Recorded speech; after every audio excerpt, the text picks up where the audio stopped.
सास ससुरों से मैं एक बात बोलना चाहता हूँ, जो एक लड़की के सास ससुर होते हैं, मैं उनसे एक बात बोलना चाहता हूँ। अपनी बेटी की बुराई भी अपने अड़ोस पड़ोस में रिश्तेदारों से करती हो क्या आप लोग? हैं?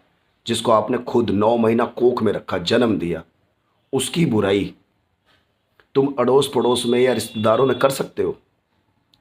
जितनी बुराई तुम अपनी बहू की करते हो। तुम्हारी बहू अगर तुम्हें टाइम पे खाना दे रही है, तुम्हारा सारा काम कर रही है, उसके बाद भी उसके अपोजिट, उसका उल्टा बताते हो सबको कि ना मुझे खाना देती है, ना मुझे दवाई देती है, ना मुझे पूछती है, ना मेरी सेवा करती है, और वो सब कुछ कर रही है। उन सास ससुर से मैं एक बात बोलना चाहता हूँ। आज आपके हाथ पैर ना चल रहे हैं, ठीक है? इसलिए आप अपनी बहू की बदनामी जितनी करनी है कर लो।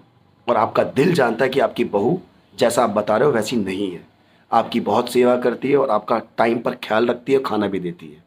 उसके बाद भी अगर आप अपनी बहू को बदनाम करोगे ना, तो याद रखना, भगवान ना करे जिस दिन आपका शरीर उस लायक नहीं हुआ, चलने लायक, और आप बेड पे आ गए, उसके बाद शायद आप किसी को अपनी बहू की बदनामी भी नहीं कर पाओगे। उसके बाद क्या होगा? आखिर में साथ तुम्हारा तुम्हारी बहू देगी, ना कि तुम्हारी बेटी, ना कि तुम्हारा बेटा।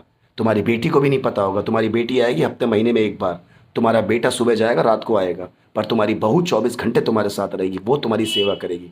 तो अपनी बहू की बदनामी करना बंद कर दो, वरना आगे चलकर तुम्हें इसको भुगतना पड़ जाएगा।